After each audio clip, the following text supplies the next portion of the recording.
আসসালামু আলাইকুম। আজকে প্রাথমিক বিদ্যালয়ের সরকারি শিক্ষক নিয়োগ পরীক্ষার রেজাল্ট প্রকাশ হলো। আমরা দেখতে পেলাম যে 14,385 শূন্যপদের বিপরীতে 69,265 জনকে প্রিলিমিনারি পরীক্ষায় উত্তীর্ণ করা হয়েছে। আজকের এই রেজাল্ট প্রকাশের মধ্য দিয়ে আবারও ডিভাইস পার্টি, দুর্নীতিবাজ, নকলবাজ এবং স্বজনপ্রীতিকারীরা সফল হলো এবং মেধাবী এবং পরিশ্রমী অসংখ্য ছেলেমেয়ের স্বপ্ন ধূলিসাৎ হলো এবং স্বপ্ন নষ্ট হলো। আজকের রেজাল্ট প্রকাশের মধ্য দিয়ে এটা আবারও প্রমাণ হলো যে বাংলাদেশ রাষ্ট্রটি সৃষ্টির সূচনা লগ্ন থেকে এই রাষ্ট্রের যে সংস্কৃতি, এই রাষ্ট্রের যে নষ্ট সংস্কৃতি, সেটা পরিবর্তন হয়নি, হচ্ছে না। জুলাই আগস্ট আন্দোলনের পরপর আমরা অনেকেই একটি নতুন বাংলাদেশ প্রত্যাশা করেছিলাম, যে নতুন বাংলাদেশে মেধাবীরা, যোগ্যরা যোগ্য স্থানে যাবে, দেশ সেবিকায়, দেশের সেবায় অংশগ্রহণ করবে এবং মেধাই হবে একমাত্র মানদণ্ড। কিন্তু সব কিছু ভুল প্রমাণ করে সে আগের সংস্কৃতিতেই বাংলাদেশ ফিরে গেল। আগের সংস্কৃতিটা কি? আপনি দেখুন, বাংলাদেশের রিক্রুটমেন্ট সিস্টেম, যত পরীক্ষা হয়, বিভিন্ন পরীক্ষায়, ইতিপূর্বে আপনি ফুডের পরীক্ষা দেখুন, আরও অন্যান্য যে পরীক্ষাগুলো আছে, সেখানে অসংখ্য ইলেকট্রনিক্স মিডিয়া, প্রিন্ট মিডিয়া, আমাদের দুদক, আমাদের গোয়েন্দা সংস্থাদের কাছে অসংখ্য প্রমাণ থাকার পরও, প্রশ্ন আউট হওয়ার অসংখ্য প্রমাণ থাকার পরও ওই পরীক্ষাগুলো কখনোই স্থগিত করা হয়নি।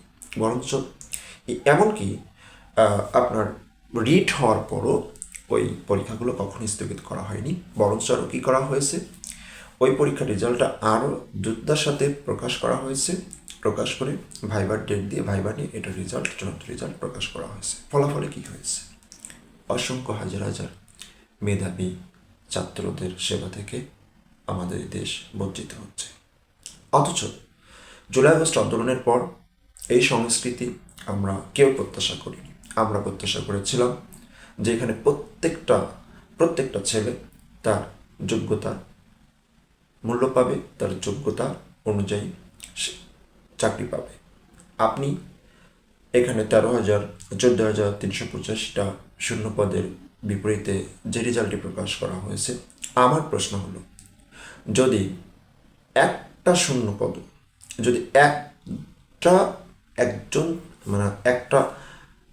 শূন্য পদ যদি দুর্নীতির মাধ্যমে বা স্বজনপ্রীতির মাধ্যমে বা ডিভাইস পার্টির মাধ্যমে যদি চাকরি হয়, এই টোটাল শূন্য পদের যদি একজনও যদি অবৈধভাবে, সেটা ডিভাইসের মাধ্যমে হোক, স্বজনপ্রীতির মাধ্যমে হোক, যদি একটা শূন্য পদ যদি চাকরি হয়, তাহলে ওই একজন মেধাবী ছেলেদেরকে বঞ্চিত করা হলো এবং ওই একজন মেধাবী ছেলে সেবা থেকে আমার দেশটা বঞ্চিত হলো।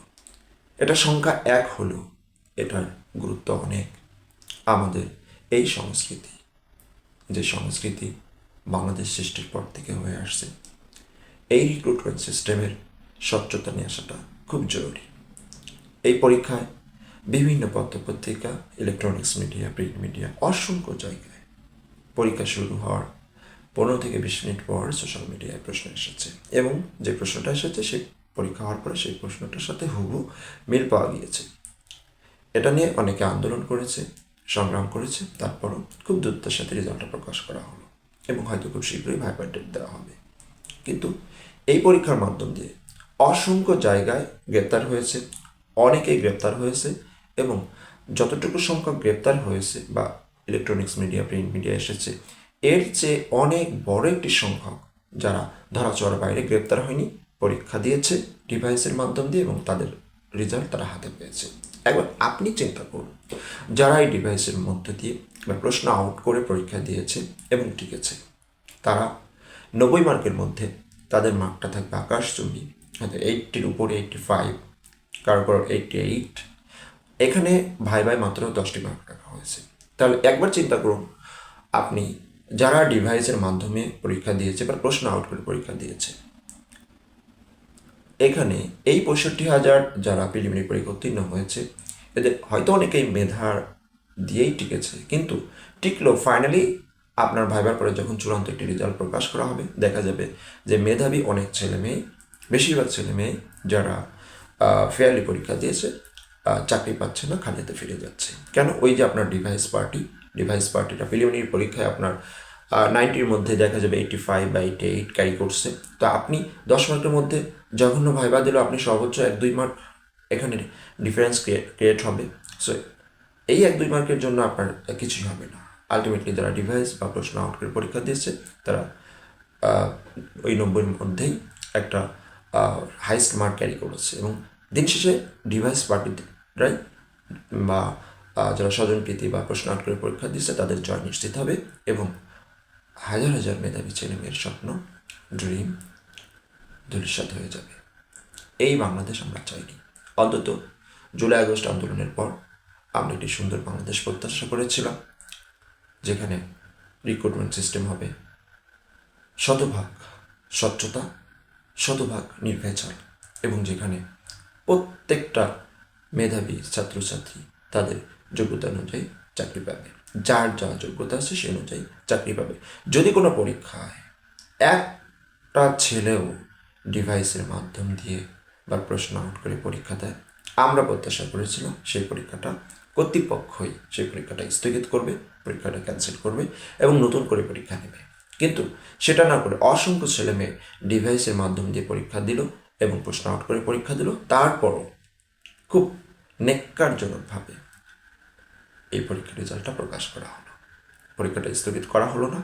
অসংখ্য ছেলে মেয়েদের স্বপ্ন ধূলিসাৎ করে দিয়ে, স্বপ্ন চুরমার করে দিয়ে আজকে রেজাল্টটা প্রকাশ করা হলো। ধিক্কার জানিয়ে কর্তৃপক্ষকে আমি বাংলাদেশ সরকারের দৃষ্টি আকর্ষণ করছি, বাংলাদেশের পরীক্ষা পদ্ধতি, রিক্রুটমেন্ট সিস্টেমকে গুরুত্বের সাথে ভাবতে হবে। কারণ রিক্রুটমেন্ট সিস্টেমের মধ্য দিয়েই মেধাবী ছেলেরা বাংলাদেশকে সার্ভ করার, বাংলাদেশকে সেবা করার সুযোগ পেয়ে থাকে। সেই সুযোগটা, সেই রিক্রুটমেন্ট সিস্টেমটা যদি স্বচ্ছতা না থাকে, তাহলে মেধাবী ছেলেদের সেবা থেকে এই দেশ বঞ্চিত হবে, এই দেশের মানুষ বঞ্চিত হবে, বাংলাদেশ পিছিয়ে পড়বে। তাই আমরা সবাই প্রত্যাশা করি রিক্রুটমেন্ট সিস্টেমে শতভাগ স্বচ্ছতা এবং রিক্রুটমেন্ট সিস্টেম হবে 100% ফেয়ার এবং স্বচ্ছ। সবাইকে ধন্যবাদ।